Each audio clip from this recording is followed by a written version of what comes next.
কোনো সিনেমার গল্প নয়, বাস্তবেই নাকি এমন এক ঘটনা ঘটেছে উত্তরপ্রদেশের লখিমপুরে, যেখানে পুলিশের হেফাজতে থাকা সোনার গয়না বছরের পর বছর থাকার পর হঠাৎ উধাও হয়ে যায়। আর সেই গয়না হারানোর কারণ হিসেবে পুলিশের ব্যাখ্যা, বানর বাহিনী এসে নাকি গয়নাগুলি হাতিয়ে নিয়েছে। এই অদ্ভুত দাবিকে ঘিরেই শুরু হয় বিতর্ক। এবার সেই রহস্যময় ঘটনার তদন্ত বন্ধ করে ক্লোজার রিপোর্ট জমা দিয়েছে পুলিশ। কারণ হিসেবে জানানো হয়েছে, ঘটনার সময় স্টোর রুমের দায়িত্বে থাকা কর্মকর্তারা আর জীবিত নেই। তবে তদন্ত বন্ধ হলেও নতুন করে উঠেছে একাধিক প্রশ্ন। ঘটনার সূত্রপাত 2007 সালে লখিমপুর জেলার কোতোয়ালি সদর থানার একটি পণ প্রথাজনিত মৃত্যুর মামলায় মৃত মহিলার কিছু গয়না প্রমাণ হিসেবে জমা রাখা হয়েছিল। সেই গয়নার মধ্যে ছিল সোনার আংটি, নাকের নথ, চুড়ি ও হার। দীর্ঘদিন ধরে মামলার গুরুত্বপূর্ণ প্রমাণ হিসেবে ওই গয়নাগুলি পুলিশের স্টোর রুমে রাখা ছিল। 2024 সালের ফেব্রুয়ারিতে অভিযুক্ত স্বামী আদালত থেকে খালাস পাওয়ার পর মৃতার পরিবার তাদের জমা রাখা গয়না ফেরত চায়। কিন্তু তখনই সামনে আসে এই চাঞ্চল্যকর তথ্য, পুলিশের হেফাজতে থাকা সেই গয়নাগুলি আর খুঁজে পাওয়া যাচ্ছে না। গয়না কোথায় গেল তার ব্যাখ্যা দিতে গিয়ে পুলিশ যে দাবি করে তা আরও অবাক করার মতো।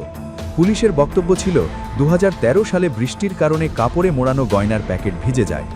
এরপর সেটিকে শুকানোর জন্য স্টোর রুমের ছাদে রাখা হয়েছিল, আর সেখানেই নাকি বানরের দল এসে প্যাকেটটি নষ্ট করে দেয় এবং গয়নাগুলি হারিয়ে যায়।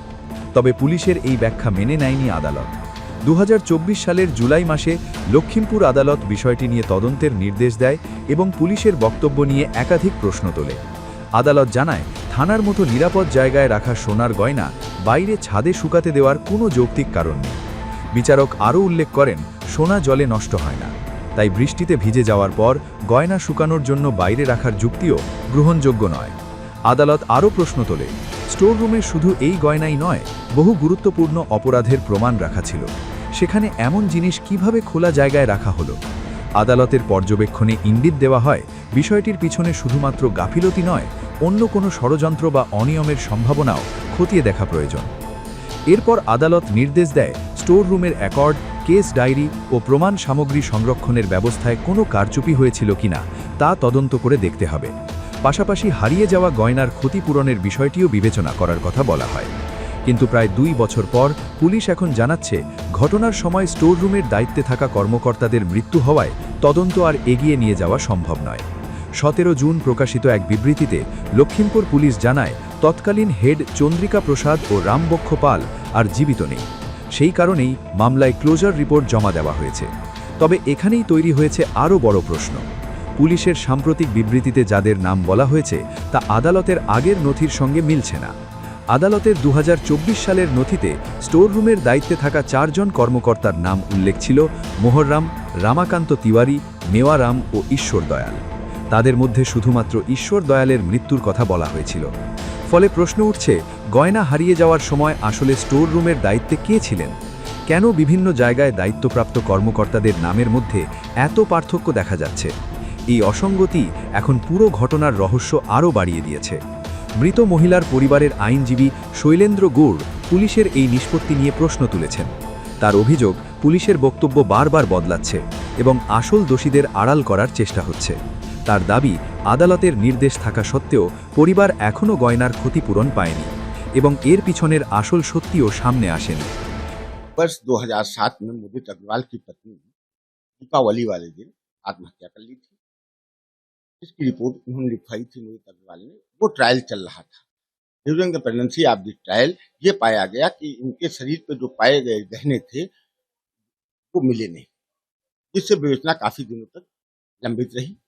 जब ये मुकदमा डिसाइड हुआ तब हमने एक एप्लीकेशन इसमें डाली उनके जेवरात रिलीज करने की। उस पे उसने आदेश किया कि इनका सामान वापस किया जाए और दोषी कर्मचारियों के विरुद्ध कार्रवाई की जाए। इस पे एक मुकदमा लिखा गया थाने पे। सुनने में ये मिला है कि उसमें पुलिस ने फाइनल रिपोर्ट लगा दी। अभी तक वो पेपर देखने नहीं मिले। हाँ, उसमें पुलिस की तरफ से रिपोर्ट आई थी कि वो ज्वेलरी जो है थाने के माल खाने में रखी थी, जिसको सुखाने के लिए ऊपर रखा गया, जिसको बरसात होने के कारण वो बंदरों ने उसको खुर्द-बुर्द कर दिया। अब वो जो फाइनल रिपोर्ट आ जाती उसको देखने के बाद कुछ बताया जा सकता है।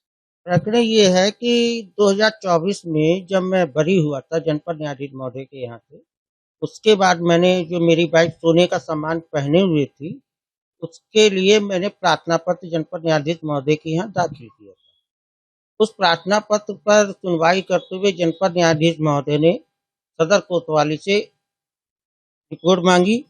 उस रिपोर्ट में ये बताया गया कि मालखाने में सामान नहीं है, छत पे सुखाने के लिए रखा गया था, जिसे बंदरों ने तितर बितर कर दिया।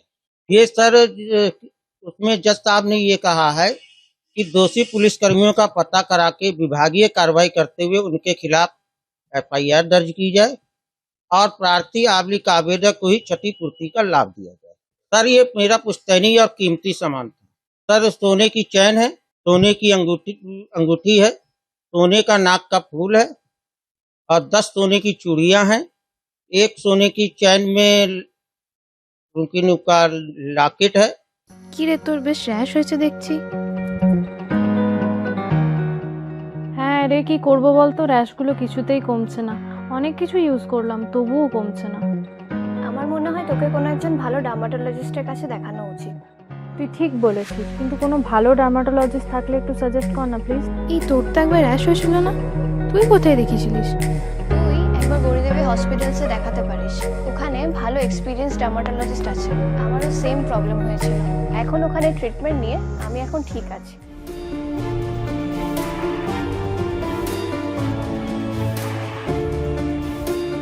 গৌরী দেবী হসপিটাল, রাজবাঁধ, দুর্গাপুর। যোগাযোগ 8001003333, 8001113333।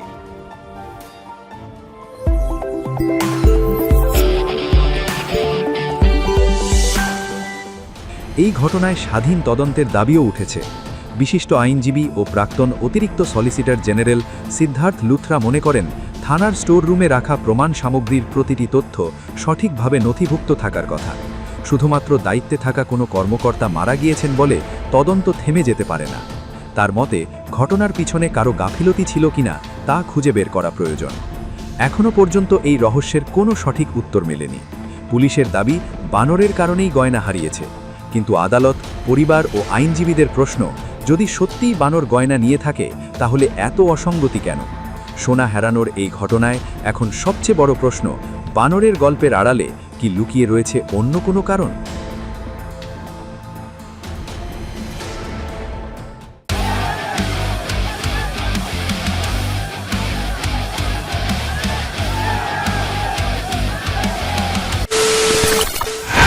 খবরের নামে প্রতিদিন সন্ধে আপনার ড্রয়িং রুমে কি শুধুই চিৎকার চেঁচামেচি খেয়ে আসে?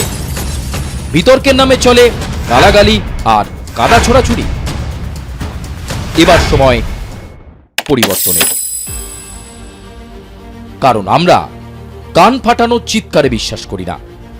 আমরা বিশ্বাস করি খবরের সত্যতায়। আমরা কোনো পক্ষের হয়ে গলা ফাটাই না, আমরা সাধারণ মানুষের হয়ে প্রশ্ন তুলি। চিৎকার নয়, শুধু খবর হবে যেখানে বিতর্ক আছে কিন্তু কুৎসিত ঝগড়া নেই। সঠিক তথ্য, বিশ্বস্ত খবর। নজর রাখুন আর প্লাস নিউজে।